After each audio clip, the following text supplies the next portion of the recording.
पिता का बंटवारा। अंकित, क्यों आ रहे हैं बाबूजी गांव से, तुम्हें पता है? हम दोनों वर्किंग हैं। बिट्टू भी सुबह स्कूल चली जाती है। पूरा दिन घर साफ सुथरा पड़ा रहता है। बाबूजी को हमेशा बलगम रहता है। पूरे दिन खांसते और थूकते रहते हैं। और तो और उन्हें सुबह 5 बजे चाय चाहिए, 10 बजे खाना, फिर शाम की चाय। मैं ऑफिस से आकर थक जाती हूँ, कुछ हल्का फुल्का बना लेती हूँ। शाम को उन्हें तो पूरा खाना चाहिए होता है। कैसे मैनेज करूँगी यार?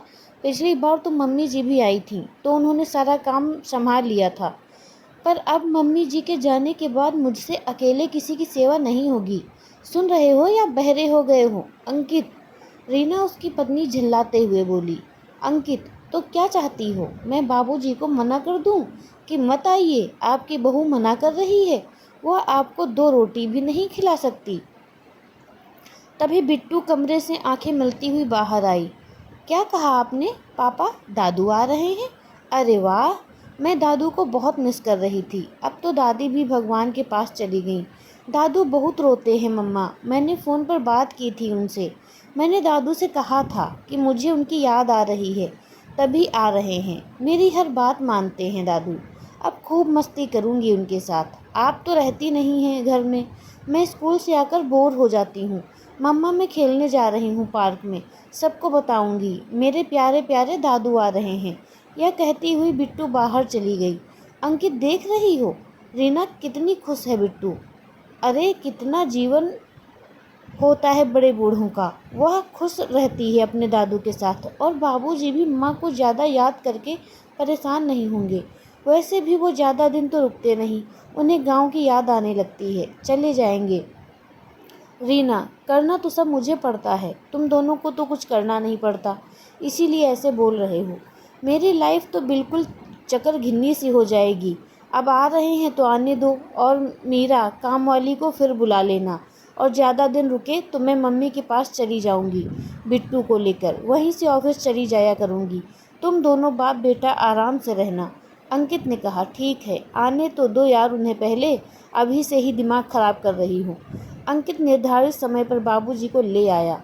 रीना ने दरवाज़ा खोला तो आश्चर्यचकित हो गई, क्योंकि बाबूजी अकेले नहीं आए थे। उनके साथ रीना के मायके से उसके मम्मी पापा भी साथ थे। रीना की खुशी का ठिकाना नहीं रहा। उसने बाबूजी के पैर छुए, मम्मी पापा के गले लगी, सभी को पानी दिया व चाय नाश्ता कराया। रीना ने अपनी मम्मी से खूब जी भर के बातें की। बिट्टू भी सभी लोगों को घर में एक साथ देखकर खुशी से फूली नहीं समा रही थी। रीना ने पूछा, मम्मी, आप दोनों बाबूजी के साथ यहाँ कैसे? आपको तो एक दिन की भी फुर्सत नहीं होती है। मैं कहती हूँ तो भी नहीं आती आप। मम्मी, बेटा तेरे ससुर जी ने फ़ोन किया, कहा आप लोगों से मिलने का मन है और कुछ ज़रूरी बातें भी करनी हैं। आप लोग बहू के घर आ सकते हो तो आ जाइए, मैं भी आ रहा हूँ। समधी जी के आग्रह को ठुकरा नहीं पाए। तभी रीना के ससुर जी ने सभी को आवाज़ लगाई। सभी हॉल में आ गए। जी समधी जी, कहिए, आपने हम सबको किसी विशेष मकसद से बुलाया है क्या? गुप्ता जी यानी रीना के पापा ने पूछा। जब से मेरी पत्नी अंकित की माँ मुझे छोड़कर गई है, तब से बस यूं ही ज़िंदगी काट रहा हूँ। मेरी ज़िंदगी का कोई भरोसा नहीं, पता नहीं कब सांसें थम जाएं। तभी आप सब लोगों को बुलाया है। मैं अपनी ज़मीन जायदाद का बंटवारा करना चाहता हूँ। सबकी मौजूदगी होना आवश्यक है। पर समधी जी, अंकित आपका इकलौता बेटा है, फिर आपको बंटवारे की क्या आवश्यकता है? बाबूजी, क्या ज़रूरत है? जब तक आप हैं आप संभालिए, फिर मैं देख लूँगा, अंकित बोला। बाबूजी ने कहा, बेटा वह मैं भी जानता हूँ, पर कुछ चीज़ें साफ होना ज़रूरी है, बस वही बताना है। रीना मन ही मन डर रही थी कि कहीं मुँह बोली ननद सविता को तो बाबूजी हिस्सा नहीं देना चाहते।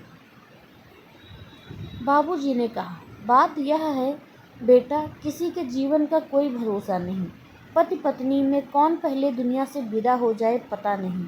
इसीलिए अगर तू पहले जाता है तो बहू को कोई समस्या ना हो, उसे इधर उधर कोर्ट कचहरी के चक्कर न काटने पड़े। अकेली औरत को दुनिया बहुत परेशान करती है। इसीलिए मैं शहर का यह घर बहू के नाम कर रहा हूँ।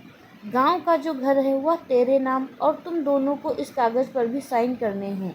अगर मेरे बाद सविता अपने मायके आए तो उसे वैसा ही मान सम्मान मिलता रहे जैसा अभी मिलता है, अन्यथा वह जायदाद में हिस्सेदारी ले सकती है।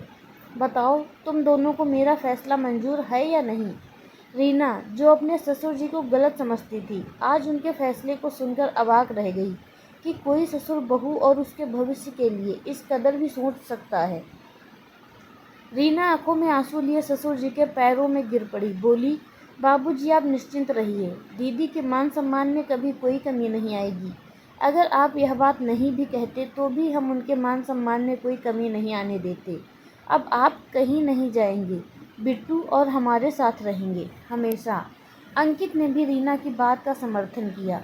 बाबूजी भी आंखों में आंसू लिए हाथ की लाठी को किनारे रख दोनों हाथों से रीना को आशीर्वाद देने लगे।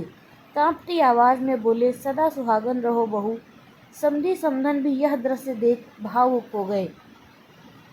गुप्ता जी ने अपनी बेटी से कहा कि बड़े बुजुर्ग ऐसे ही होते हैं और बच्चों पर हमेशा अपना आशीर्वाद बनाए रखते हैं और अपने से पहले अपने बच्चों का भला सोचते हैं। इसीलिए बेटा, हमें हमेशा बुजुर्गों का सम्मान करना चाहिए। रीना को भी अपनी सोच पर शर्मिंदगी महसूस हो रही थी और उसने ठान लिया था कि आज के बाद न कभी अपने बड़ों का अपमान करेगी, न ही किसी को करने देगी।